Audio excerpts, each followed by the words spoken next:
పల్నాడు జిల్లా బొల్లాపల్లి మండలంలో విషాద ఘటన కలకలం రేపింది. రావులాపురం గ్రామానికి చెందిన యువకుడు నాగిరెడ్డి ఆత్మహత్యకు పాల్పడ్డాడు. ఆత్మహత్యకు ముందు రికార్డు చేసిన సెల్ఫీ వీడియోలో 22 లక్షలు చెల్లించినప్పటికీ పొలంలో తనను బెదిరిస్తున్నారని ఆరోపిస్తున్నట్లు సమాచారం. ఆర్థిక ఇబ్బందులు, అప్పుల భారంతో తీవ్ర మనస్తాపానికి గురైనట్లు తెలిపాడు. ఘటనపై పోలీసులు కేసు నమోదు చేసి దర్యాప్తు చేపట్టారు. మృతుని భార్య, పిల్లలు ఉన్నారని, వాళ్ల పరిస్థితి ఏంటి అంటూ తీవ్ర ఆందోళనకు లోనయ్యారు. అతని తమ్ముడు ఆవేదన వ్యక్తం చేశారు. నా పేరు అనపరెడ్డి లక్ష్మీ కళ్యాణి, రావులాపురం.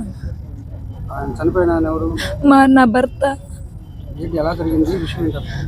ముందు దాయి చనిపోయిండు. యాడ్ నుంచి వచ్చిన కాంచి బాగానే ఉన్నాడు, అంతా బాగానే ఉన్నాడు. డౌట్ఫుల్ గా అయితే ఏం లేడు. నిన్న సాయంత్రం 3 దాకా కూడా ఇంట్లోనే ఉండి పిల్లలతో ఆడుకున్నాడు, నాతో బాగానే ఆడుకున్నాడు. 3 కాంచి తీగ చుట్టలేదు పత్తికి అని చెప్పి బర్రెలు పడతాయని అని చెప్పి వెళ్ళిండు. చెప్పి ఆడ కూడా ఇద్దరం చేతుల్లో ఆడుకుంటూనే బయటకు వచ్చినాం. చేనుకెళ్ళి చేను కాడ మరి ఏం జరిగిందో ఏమో వచ్చి మళ్ళీ నిద్రపోయేదాన్ని నన్ను కాలు పట్టుకొని నిద్ర లేపాడు. లేపి పిల్లలు జాగ్రత్త అని చెప్పి ఇంకంతే పడిపోయాడు.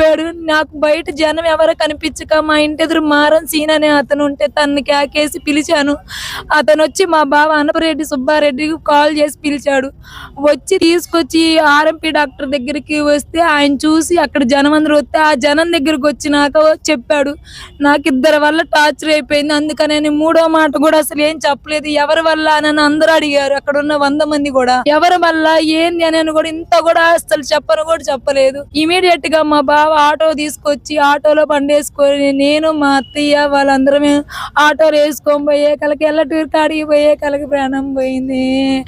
ఒకవేళ హార్ట్ బీట్ కొంచెం అన్నా దొరికిద్దని జయంతి హాస్పిటల్ దగ్గరికి వచ్చి డాక్టర్ గారినే బయటికి పిలిచామమ్మా.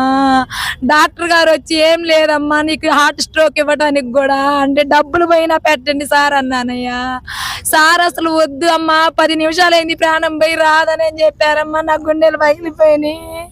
కనీసం ఇంత బాకీ ఉంది ఇది ఉందని కూడా నాకు కనీసం చెప్పలేదు సార్. ఏ రోజు చెప్తే నేను వచ్చి పోలీస్ స్టేషన్ లో కేసు పెట్టి కన్సల్ట్ అయ్యి నేను అక్కడి నుంచే పోయేదాన్ని కదా సార్. నా పేరు అన్నిపరెడ్డి శ్రీనివాసరెడ్డి అండి. మా తమ్ముడు అన్నిపరెడ్డి నాగిరెడ్డి. అప్పులు చేసిండో చేయలేదు నాకు తెలియదు. అతను మ్యారేజ్ చేసిన బోకరు మాత్రం వస్తుండో పోతుండు, నేను చూస్తూనే ఉన్నా. ప్రకాశ్ రావు అతనే మ్యారేజ్ బోకరు. అతను వస్తుండు పోతుండు కానీ మనకు తెలియదు, ఏం చెప్పలేదు. నాకు ఇవాళకి 5 రోజుల కింద ఫోన్ చేశాడు. అన్న చాలా పొలం అమ్మాలన్నా, ఒత్తిడిగా ఉన్నది, నీ బాకీలు ఉన్నాయి కదా, నువ్వు కూడా తీసుకోవాలి కదా, ఇద్దరం చేద్దామంటే వస్తాను అబ్బాయి, అమ్మాయి ఎదిగింది, 4 రోజులు నాకు వస్తాను, ఏదో ఒకటి చేసుకుందాం అబ్బాయి, బాకీలు అయితే ఉంచొద్దు, ఎప్పటికైనా ఇబ్బంది అన్నాను. సరే అన్న అని పెట్టేసిండు. తర్వాత మా బాబాయ్ నెంబర్ను మా చిన్నమావ నెంబర్ అడిగాడు. మా చిన్నమావ నెంబర్ చెప్పాను. మా బాబాయ్ నెంబర్ లేదబ్బాయి, నాకు నేను ఫీడ్ చేసుకోలేదు, ఆయన్ని 2 లక్షలు డబ్బులు అడిగిందంట, ఇంటికి 2 లక్షలు కావాలి అది అని చెప్పాడు. మా ఊరు కవలకుంట వాళ్ళకి అబ్బాయి కూలీ డబ్బులు ఇచ్చినాం అంటే ఇచ్చాను, వాళ్ళే మనుషులు, వాళ్ళు అసలు కోయలేదు అది అని చెప్పాడు. వాళ్ళకి డబ్బులు ఇచ్చేసాడంట. నాకైతే ఇంకెంతవరకు తెలుసు అంటే నిన్నగా మొన్న ఫోన్ చేశాడు. నేను 7 అప్పుడు చేశాను. వాడు బాకీ మాకు ఇవ్వాలి, మా నాన్నకి ఇవ్వాలి. ఆ బాకీ గురించి అడిగితే అతను బాకీ కదా వాళ్ళ నాన్న బాకీ కదా అని చెప్పాను. నాకేం చెప్పలేదు. నిన్న నాకు 3 కాంచి ఫోన్ చేస్తాను కానీ సెల్లు సైలెంట్ లో పడి నేను చూసుకోలేదు. 5:30 అప్పుడు చూసుకొని చూస్తే మీ తమ్ముడు ముందు తాగాడు, పలానా చాటుకు వస్తున్నాడు, ఆడికి రమ్మంటే వచ్చాను. ఎల్లటూరుకి రాగానే చనిపోయాడు అన్నారు. నేను ఆయన బతులు మేస్త్రిని, నేను పనికి వచ్చాలి, కరెంటు పనికి వచ్చాను. ఆయన బతులు అనుకుని ఆడికి పోయి ఆటోలు ఎక్కానండి. నా తమ్ముడు అస్సలు ఒక్క మాట అండు, ఏం జరిగినా ఏం చెప్పడు, అసలు మెత్తకోడు. ముందు అప్పులైతే అయినాయి, 30 లక్షలైనా అదిరిపోలేదు ఇప్పుడు దాకా, తీర్చుకొచ్చాడు. ఇతను ఎవడో మరి ఇతను బాగా భయపెట్టాడు. ముందైతే ఇతను భయపెట్టాడు. ఇతను భయపెట్టడం వల్లనే వాడు చేసుకున్నాను అనుకుంటున్నాను నేనైతే.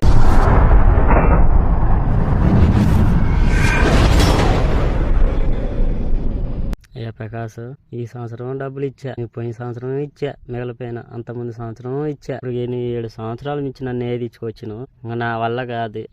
ఎంతకంత ఇచ్చుకుంటే ఇస్తే మళ్ళీ మీరు వస్తే 2-3 వేలు ఖర్చులు అన్ని పెట్టుకొని నేను పోవాలి. నా వల్ల అయితే కాదు.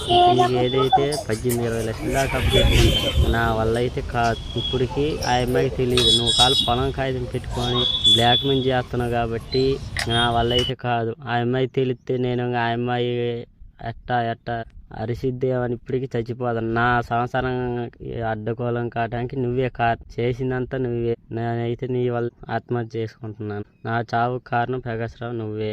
అదే సాంగే నీకేం పాపం చేశారా? నీకు నేను 1,03,000 ఎప్పుడంటే అప్పుడు తెచ్చిచ్చినందుక ఇవాళ నువ్వు అసలు ఇస్తా అంటున్నావు. వాడికి ఇప్పుడు నేను 22 లక్షలు కట్టారా? నేను 2 సంవత్సరాలు వాడి తిరగట్టినా కానీ కట్టినారా? ఇంకా నా వల్ల ఇద్దరు 5 రూపాయలు వడ్డీ నువ్వు తీసుకొచ్చుకోవటం దేనికి? నా నెత్తిన వేయటం దేనికి? ఇప్పుడు 7 లక్షలు ఆ మధ్యలో చెప్పటం దేనికి? అది నేను అడిగితే ఈ పాఠం ఎందుకని లెక్క చెప్తే నీది 7,40,000 అయింది. నువ్వు ఇచ్చింది 70,000. అప్పుడు 20,000, అప్పుడు 20,000, అప్పుడు 20,000. నేను చచ్చినా కానీ నా పిల్లలకన్నీ ఈరాయి. ప్రకాశ్ నా సావు కారణం నువ్వే. ఊర్లో బాకీలన్నీ నా నెత్తిన ఉన్నాయి. మళ్ళీ నీకు ఇచ్చే అవన్నీ కట్టాలంగా నా వల్ల ఆడైద్ది. నీకు ఆ అమ్మాయి తెలియకుండా ఈ సంవత్సరం ఫస్ట్ కింద 42 క్వింటాలు అయితే ఆ అమ్మాయికి 30 క్వింటాలు అని చెప్పి అప్పుడు ఇచ్చా. తర్వాత రెండో టిప్ అంతే ఇచ్చా. నీకు ఇంక నేను ఆడ తెచ్చిచ్చాను. నేను రేట్లు అమ్ముకొని కూడా ఆ అమ్మాయి ఎంత అంటే అంత దగ్గర వచ్చినా కానీ పాపం ఏ రోజు కూడా పట్టించోళ్ళు ఇప్పటికి. ఇవాళ నీ వల్ల కేవలం మా సంవత్సరం అంతా గొల్ల అయిపోయింది. నా చావు కారణం నువ్వే. ఊర్లో బాకీలన్నీ నీ వల్ల అయిపోయింది. నాకే చేస్తావు అది అంత చావు నువ్వే. ఆ చావు కారణం నువ్వే. ఇదిగో మందు.